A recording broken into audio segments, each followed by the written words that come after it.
স্বাস্থ্যকর জলখাবার বানিয়ে নিলাম খুব সহজেই। পরিবেশনের জন্য এটা সম্পূর্ণ তৈরি। আপনারা এটা টিফিন রেসিপি হিসাবেও ব্যবহার করতে পারেন। এবার দেখে নিন এর ভিতর আর বাইরেটা কত সুন্দরভাবে সিদ্ধ হয়ে গেছে। এবার দেখে নিন আমি এই রেসিপিটা কিভাবে বানিয়েছি। নমস্কার বন্ধুরা, রেসিপিটা বানানোর জন্য এখানে 1 কাপ কাঁচা মুগ ডাল ভালোভাবে ধুয়ে একটা পাত্রে বেশি পরিমাণ জল দিয়ে ভিজিয়ে রাখবো 7 থেকে 8 ঘন্টা। তারপর এটা জল ঝরিয়ে একটা কাপড়ে পুঁটলি বেঁধে একটা টিফিনের মধ্যে ভরে রাখবো অঙ্কুরিত হওয়ার জন্য। এবার টিফিন বক্স নিয়ে এলাম, দেখবো এবার এটা অঙ্কুর বেরিয়েছে কিনা। দেখুন এটা খুব সুন্দরভাবে অঙ্কুরিত হয়ে গেছে। আজকে এই অঙ্কুরিত মুগ ডাল দিয়ে রেসিপিটা বানাবো।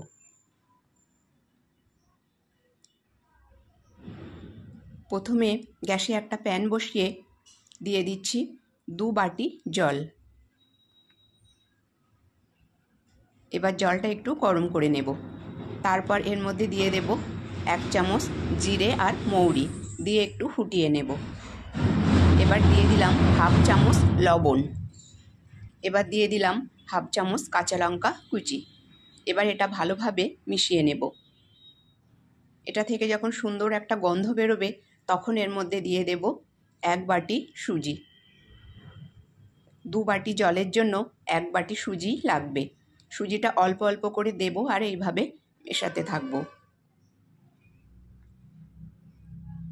গ্যাসের ফ্লেমটা একদমই কমিয়ে দিয়ে সুজিটাকে খুব সুন্দরভাবে এই গরম জলের মধ্যে মিশিয়ে নেব। দেখুন গরম জলে সুজিটা খুব সুন্দর ফুলে উঠেছে। এবার এটাকে ঢেকে 10 মিনিট বা 15 মিনিট রেস্টে রেখে দেব। এবার দেখুন এখানে যে অঙ্কুরিত মুগ ডাল নিয়েছি, এই মুগ ডালগুলো একটা ছোট মিক্সিং জারে নিয়ে নেব।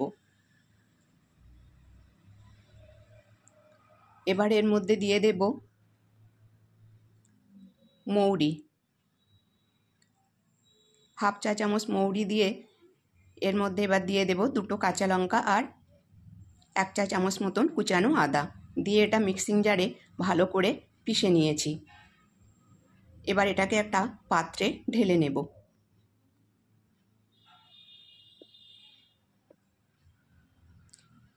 পাত্রে ঢেলে নিয়ে তারপর এর মধ্যে দিয়ে দেব একেবারে মিহি করে কুচানো গাজর।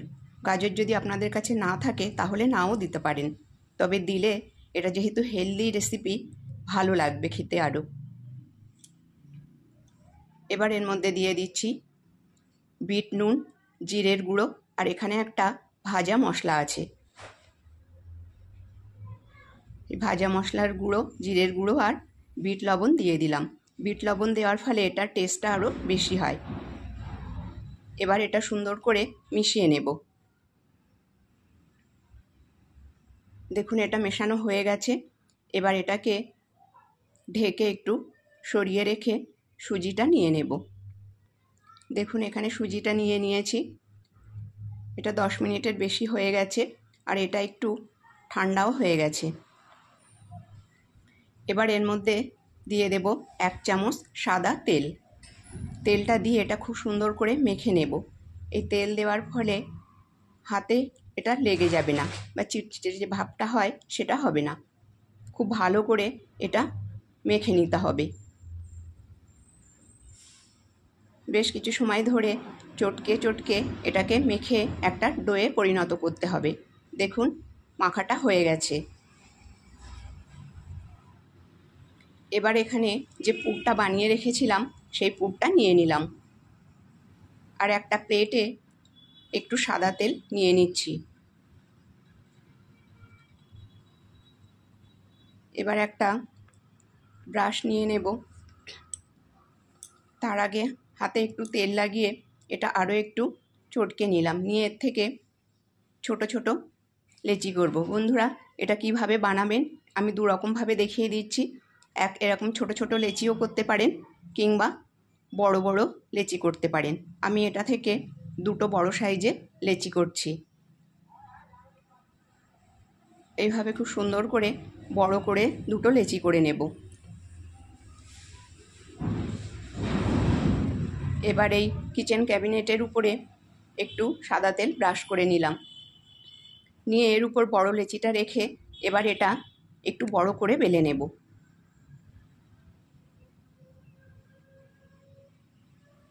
সুন্দর করে এটা বেলে নেব যতটা বড় করা যায়। দেখুন, এবার একটা নিয়ে নিলাম স্টিলের বাটি। এবার এইভাবে বাটি বসিয়ে এটা গোল করে কেটে নেব। এটা থেকে 3টে হবে না, 2টো হবে। 3টে করলে একটু পাতলা হয়ে যাবে, তাই এটা থেকে 2টো করে নিচ্ছি। আর সাইডের যে অংশটা বাদ গেছে ওটা গোল করে আবার একই রকমভাবে পরে করে নেব। দেখুন, এটা ঠিক এরকম করে নিতে হবে। আর এর থিকনেসটা ঠিক এরকম থাকবে। এবার এর মধ্যে দিয়ে দেব পুর। পুরটা একটা সাইডে দিতে হবে। এইভাবে একটু চেপে দেব। আরও একটু পুর দিয়ে হালকা করে একটু চেপে দিতে হবে। পুরটা আর একটু সাইডে করে নিয়ে আসব। এইভাবে একটা সাইডে রেখে হালকা করে এটা একটু এইভাবে মুড়িয়ে দেব। খুব চাপার দরকার নেই, তাহলে এটা ফেটে যেতে পারে। দেখুন বন্ধুরা, ঠিক এরকম আলতো হাতে এটা এরকম চেপে দিতে হবে। এবার এটা যে পাত্রে রাখবো সে পাত্রটা একটু তেল ব্রাশ করে নিলাম। সাদা তেল ব্রাশ করে নিয়েছি। এবার এই পাত্রে এইভাবে এগুলো সাজিয়ে রেখে দেব। এবার বন্ধুরা, যে ছোটোটা করেছি আপনারা ছোটোটাও এরকম করে করতে পারেন, একটা একটা করেও করতে পারেন। দেখুন, এইভাবে একটু বেলে নিয়ে এবার বাটি বসিয়ে এটা কেটে নেব। এইভাবে একটা করে করলে বাটির সাইডের অংশ যেটুকু বেশি আছে অল্প পরিমাণ বাদ যাবে। নিজেদের সুবিধা মতন আপনারা করে নেবেন। দেখুন, একই রকমভাবে এটাতেও পুর ভরে নেব আর বাকি সবগুলোতেও পুরটা ভরে রেডি করে নেব। দেখুন, সবগুলো ভরে নিয়েছি। আর সাইডে যে অংশটা বাদ গেছিলো সেই একটা এরকম বেশি হয়েছে, তাই এটা আমি ছোট ছোট টুকরো করে এরকম একটু চেপটে চেপটে গোল গোল করে এর মধ্যে দিয়ে দিচ্ছি। দেখুন, কারণ পুরটা আমার কাছে আর নেই। দিয়ে এবার এটাকে স্টিম দেব। গ্যাসে একটা পাত্র বসিয়ে তাতে 1 গ্লাস জল দিয়ে একটা স্ট্যান্ড বসিয়ে দিয়েছি। এবার দেখুন, এটা নিয়ে উপর থেকে হালকা করে একটু তেল ব্রাশ করে দিচ্ছি। দিয়ে এবার সাবধানে এটাকে এই পাত্রের উপর বসিয়ে দেব। দিয়ে হাই ফ্লেমে এটাকে 8 থেকে 10 মিনিট ভাপিয়ে নেব। সাবধানে দিতে হবে, জলটা গরম হয়ে গেছে।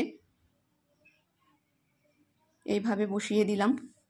দিয়ে এবার ঢেকে এটাকে 10 মিনিট 8 থেকে 10 মিনিট ভাপিয়ে নেব। ফিরে এলাম প্রায় 10 মিনিট পর। আর দেখুন, এটা কত সুন্দরভাবে ফুলে উঠেছে। দেখুন, এগুলো খুব সুন্দরভাবে সিদ্ধ হয়ে গেছে। আর ভিতরে যে পুরটা দিয়েছি পুরটাও কিন্তু শক্ত হয়ে গেছে। এবার এটা নামিয়ে নিয়েছি। দেখুন, এবার আপনাদেরকে একটু দেখাচ্ছি।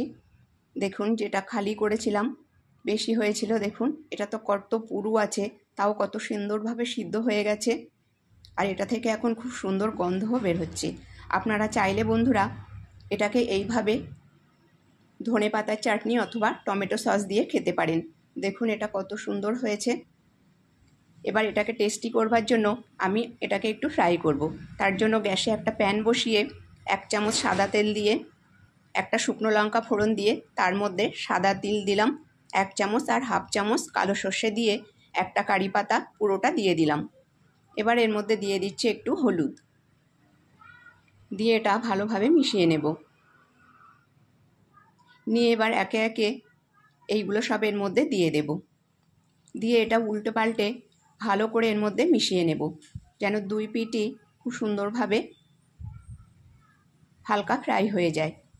দেখুন, এটা হয়ে গেছে। এবার উপর থেকে দিয়ে দেব একটু লাল লঙ্কার গুঁড়ো। আমি হাত দিয়ে একটু করে দিচ্ছি, তাহলে এটা দেখতেও সুন্দর লাগবে আর হালকা হালকা ঝালও লাগবে। দিয়ে এবার উপর থেকে দিয়ে দেবো একটু সাদা লবণ। এইভাবে ছড়িয়ে দিলেই রেসিপিটা কিন্তু একটু মিশিয়ে নিলেই এইভাবে ছড়িয়ে এবার রেসিপিটা একটু উল্টে পাল্টে মিশিয়ে তারপর নামিয়ে নেব। দেখুন বন্ধুরা, এবার পরিবেশনের জন্য রেসিপিটা সম্পূর্ণ তৈরি। রেসিপিটা যদি ভালো লেগে থাকে তাহলে লাইক, শেয়ার এবং চ্যানেলটাকে সাবস্ক্রাইব করে পাশে থাকবেন। ধন্যবাদ।